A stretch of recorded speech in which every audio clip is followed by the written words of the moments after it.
Welcome back, guys. We are going to be jumping straight in today and we are going to be making a noughts and crosses game on Python. So it is quite a long piece of code, but we're going to be breaking it down into sections and I'll explain what all the different pieces do and why they all work the way they do as we go through, okay? So we're going to start off straight away by making a main loop. Def main, and inside here we're going to start off by actually making our grid. Now our grid is actually going to be three lists combined together into a 2D array, and we'll look at that in more detail in just a second. So what I'm doing here is I am just creating, so that's my first list there, and I do a comma, I do another list. So you see here, this list is actually going to be inside a bigger list. So this is what makes it a 2D array and not just a normal array. So kind of using the word array and list interchangeably there, which we can do in Python because Python doesn't have the same limitations on arrays and lists as they do in other languages. So we're going to create this 2D array to start. So here we go. So there we go, we've got our 2D array here. So basically, if we look at this, and I could have put this all on one line, but visually, to kind of visualize the grid and how the noughts and crosses is going to work, it works better to look at it like this. So we've got our rows across and we've got our rows down. Next thing we're going to do is we're going to create our player 1, and they are going to equal X, and player 2, who is going to equal O.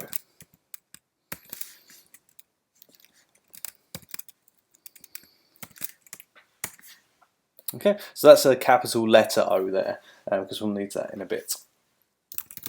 Now we're going to set a variable called game over, and we're going to set it to false, because we're going to check this variable to see if anybody's actually triggered a win condition during the game. So set it to false first of all, and then we're going to go look at the actual loop of this main. I'm going to say while game over is the same as false, we want to trigger the following things that happen. So what we're going to do first of all is we're going to have player 1's actions happen first. Now I'm going to just write these out for a second because we will be we're actually making these functions in a second. So we're going to call print grid, which is a function we're going to make in a second, which will print out our grid in whatever state it is in currently.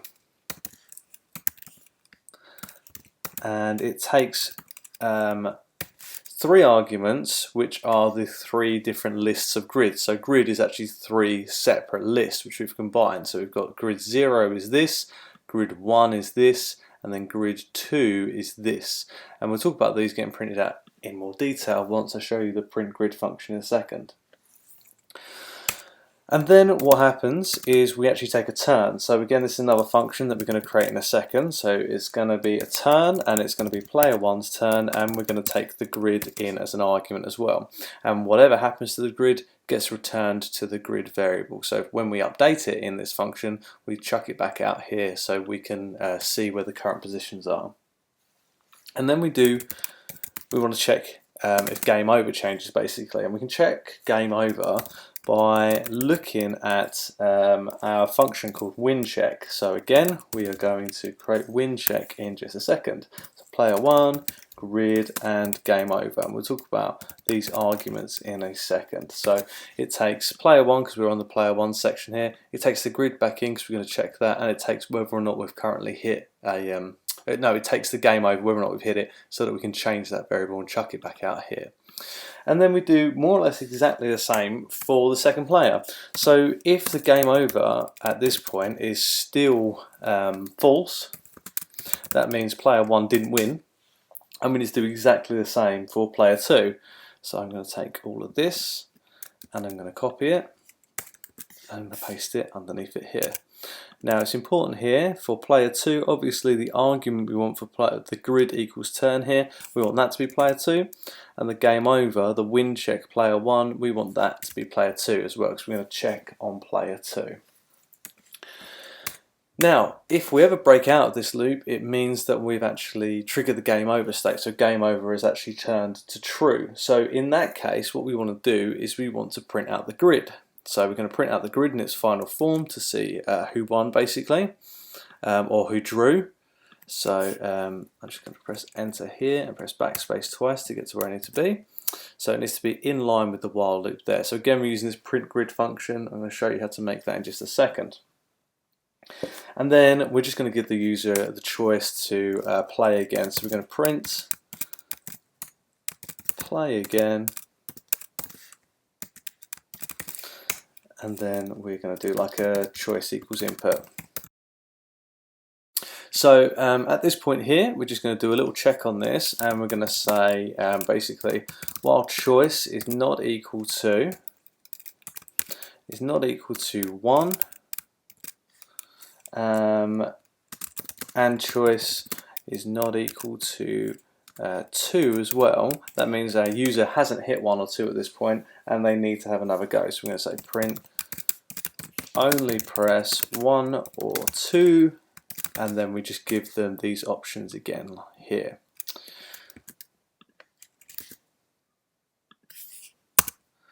And then finally for this section, if the choice is equal to 1, all we're going to do is we're going to call the main again.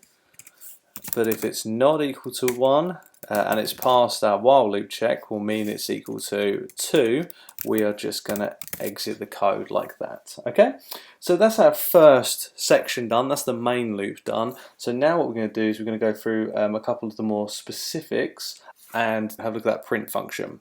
So the print function will help us display the grid. So in order to do that, I'm going to define, go def print grid like that. And it takes 3 rows basically. It takes row 1, row 2 and row 3 as arguments. So in order to print the grid out, we want to print, and we're going to do row 1, and we're going to then do position 0 of row 1.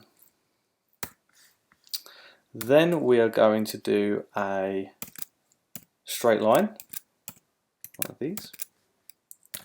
Then we are going to look at row 1, position 1, and then we're going to do another straight line, and then we're going to look at row 1, position 2. And that will print out all the items in positions 1, 2 and 3 on the first row. Next, what I want to do is I want to print out just a straight line that goes underneath it. And if I do, let me count them out, 1, 2, 3, 4, 5, 6, 7, 8, 9, 10. I think it's 10 hyphens. That goes across quite nicely. And I'll do the same for row 2 and row 3. So there we go. I can show you quickly how this works. If we run it quickly, it will show the grid and then it will crash afterwards. So let's actually run it. We need to call the main first. So I'm just going to call the main underneath it. So what will happen is it will show the grid. It should show the grid, and then it will crash. Okay, so there we go. The rest of it, we haven't actually programmed the rest of it, but we can see here, actually, oh, I've done an extra line there. I don't need that extra line. So get rid of that. Let's run that again. We can see that my grid here is actually working. Might have 1 too many hyphens on the side. So what will happen is we will start putting items into the grid as we play, and then this print grid will update them for us. So we see here that it's actually updated there, so it's included those X's in there.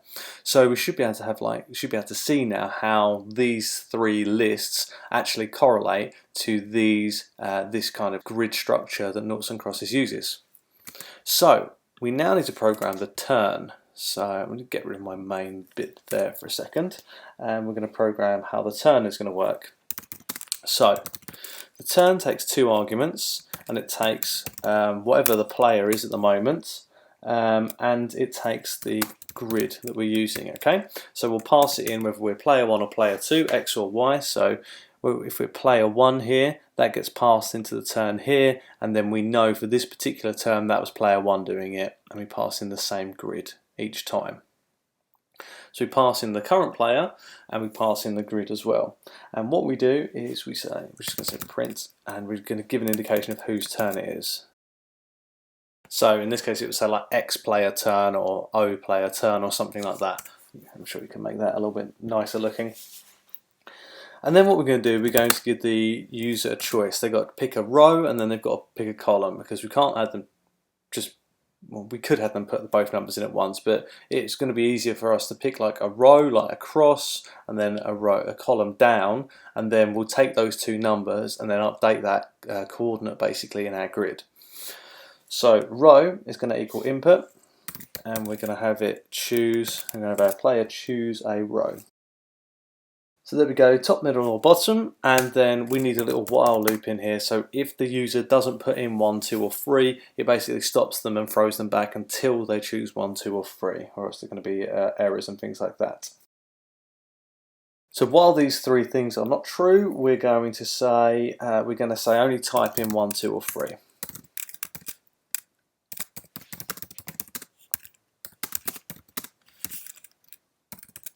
And then we're just going to give them this again.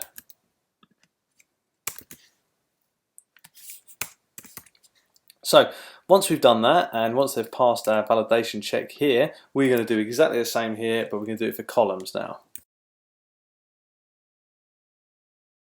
So there we go, we've got our row and our column being selected there, and we've got a validation check there to make sure the user only puts in 1, 2 or 3 here.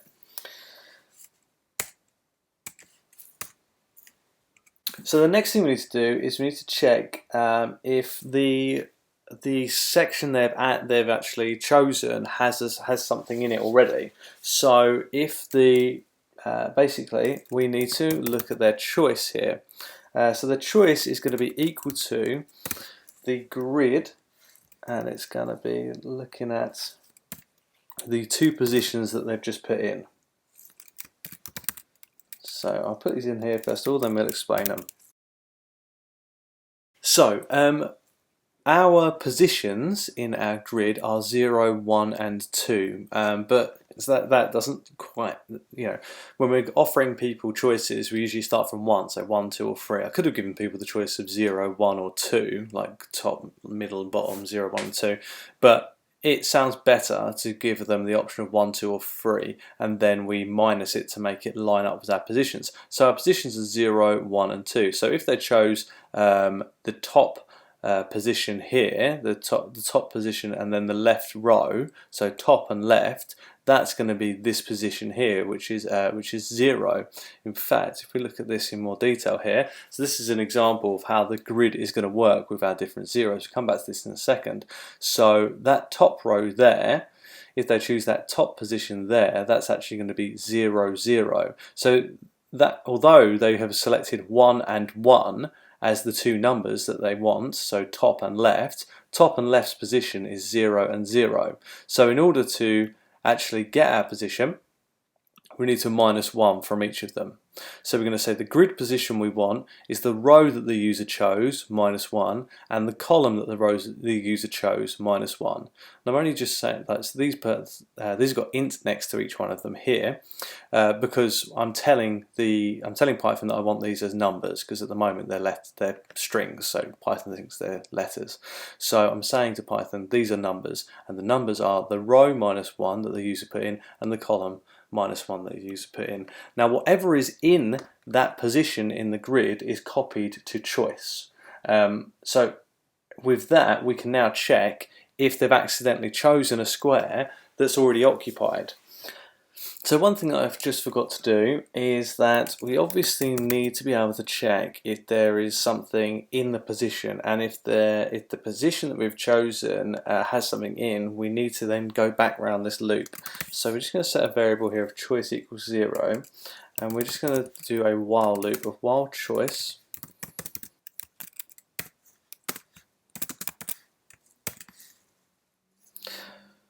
and then, so while choice is not equal to space, we're going to go around. I'm just going to indent all of this stuff underneath in a second, and we'll come back to why that works in a second, the way it does, but it'll make more sense once we look at the next bit here. So once we've got these bits added in, we're going to do if choice is not equal to a space, we're going to print there is already a value in that cell. Try again. for everything else, we will print updating grid.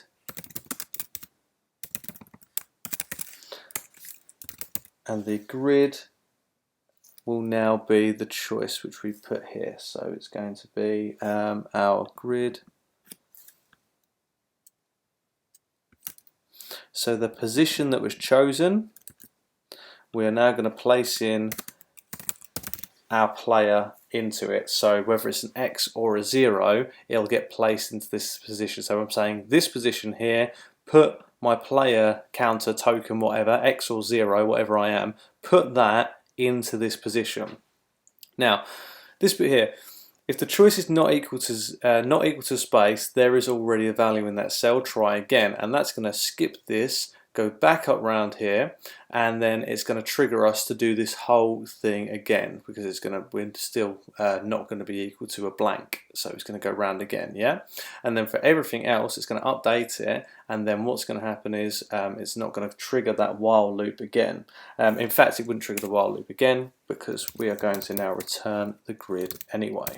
Okay, so this bit here, the reason this triggers this is that if there is a blank in there, it doesn't do this bit to update choice, it just goes round again here, and if it ends up doing this bit, although choice hasn't been updated, it's going to still skip going back round because we've got a return function which backs us out into the main here again. You'll see it working in more detail in a bit though. So that is the turn. Now, this is the longest part, but logically it kind of it does work once you get into a flow of it. We need to define all the different win checks, so all the different conditions for a win. So if we look at our grid again, if we get these positions in a row, or these ones in a column, or these ones in a column, we're going to win, and those ones in a row, we're going to win. So basically we need arguments which check positions 0, 0, 0, 1 and 0, 2. If they're all the same, that's a win condition. We then need an argument for 1, 0, 1, 1 and 1, 2, and if they're all the same, that's a win condition. Then we do it again, 2, 0, 2, 1, 2, 2. If they're all the same, that's a win condition. And then we do it going down, and then we do it for the two diagonals as well. So 0, 0, 1, 1 and 2, 2, that's a win condition. 0, 2, 1, 1 and 2, 0, that's a win condition as well, okay? And I'm going to show you, I'll show you the first lot, and then you'll see how we're getting on with it, and then you'll probably be able to finish up the rest of them without me talking over them, okay? So we're going to first of all check the rows. So, sorry, I'm going to define it first of all. So it's going to be called win check. So it's not just going to check the wins, it will also check for a draw as well, and we'll come to that in a bit. It takes the player, it takes the grid, and it takes the game over boolean, whether we're true or false at the moment. And the first thing we're going to do is we're going to check the rows. So let's first of all check the we're going to do the top row check first of all. So the top row check, if grid 0, 0, so position 0, 0. So if we look at our example here, we're checking 0, 0, 0, 1 and 0, 2 are all the same basically. So if grid 0, 0 is equal to whatever my player token is, and grid 0, 1 is equal to my player token, and grid 0, 2 is equal to my player token as well, that is going to be a win condition. So we will print, and I like to just see, like to make sure the logic is working, I'm going to print top row win. So I know that this particular condition has been triggered. And then I could use the player token. I just say print player is the winner. And then I take the game over boolean and I turn that to true. Oh, game over equals true. And now I need to do this for all of the other ones on the top row. So I'm going to do that now, and then we're going to stop and I'll show you how I did it.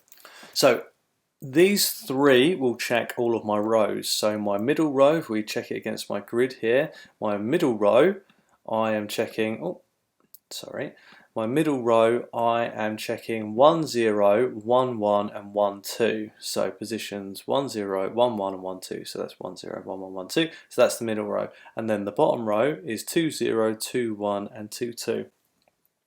So 2 0, 2 1, 2 2. So that's all of the rows done. So now what we need to do is we need to do the columns as well. So I'm going to do another hashtag. And I'm going to do check columns. And you might have guessed how we're going to do this. So we need to do exactly the same thing here, but we now need to check down. So 0 0, 1 0 and 2 0, and then this column and then this column as well. So I'm going to program the first row, and then we'll see how we get on. Okay, so it's exactly the same as it was previously. We look at 0 0, 1 0 and 2 0, and I'm just going to follow that exact same logic for the middle column and the right hand column as well. Okay, so we've done all of the columns, we've done all the rows. We now need to do the two diagonal ones. So it's going to be 0 0, 1 1 and 2 2, and then it's going to be 0 2, 1 1 and 2 0. So it's exactly the same as the rest of the logic, but those are the positions that we're going to check against each other.